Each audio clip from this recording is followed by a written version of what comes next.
आम पाई नारी सशक्तिकरण केवल एक स्लोगान किंबा भोट बैंक नुहे। राज्यर सबु शिक्षानुष्ठान विशेष भाव कॉलेज और विश्वविद्यालय कैंपस को सुरक्षित अंचल भाव घोषणा करा जिवो एवं कैंपस गुड़िकरे मद्यपान और निशा सेवन को संपूर्ण रूपे बारण करा जिबा सहित अणछात्रंकर असामाजिक कार्यकलाप को संपूर्ण भाव दमन करा जिवो। ओडिशा रे वर्तमान 12टी सरकारी मेडिकल कॉलेज थिबा बेले ढेंकानाल जगतसिंहपुर भद्रक और नवरंगपुर ठारे सरकारी मेडिकल कॉलेज खोला जिवो। एही क्रम रे ब्रह्मपुर मेडिकल कॉलेज रो उन्नति करा जाई ताकू एम्स प्लस करिबा पई सरकारक पाखरे प्रस्ताव अछि। खूब शीघ्र एहाकू कार्यकारी करा जिवो। राज्यर 3 गोटी बृहत्तम मेडिकल कॉलेज और हॉस्पिटल रे रोगींकर सहित आसुतबा आत्मीय स्वजनक पई राज्य सरकार सुलभ मूल्य रे रहणी व्यवस्था करने को जाउछंती।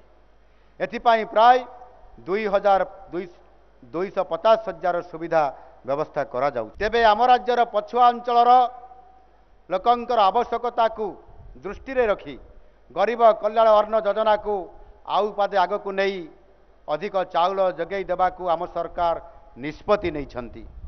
एही निष्पत्ति अनुजाई 8टी केबीके जिला सहित बौद्ध गजपति और कंधमाल समुदाय 11टी जिलार प्राय 27 लाख ऊर्ध्व हिताधिकारी परिवार को 3 मास पई मासिक 5 किलोग्राम अतिरिक्त चाउल मागणार जगै देबा पई निर्णय करा जायछि। एथिरे समुदाय 21,082 मेट्रिक टन अतिरिक्त चाउल बंटन करा जिवो। ए बाबद राज्य सरकार निजस्व पांठिरू प्राय 180 कोटी टंका बहन करिवे। भुवनेश्वर रे जनआश्रय भवन निर्माण करने को जाउछंती। एठारे स्वल्प खर्चरे लोके रही निज निजर कार्य सुविधा रे करि परिबे।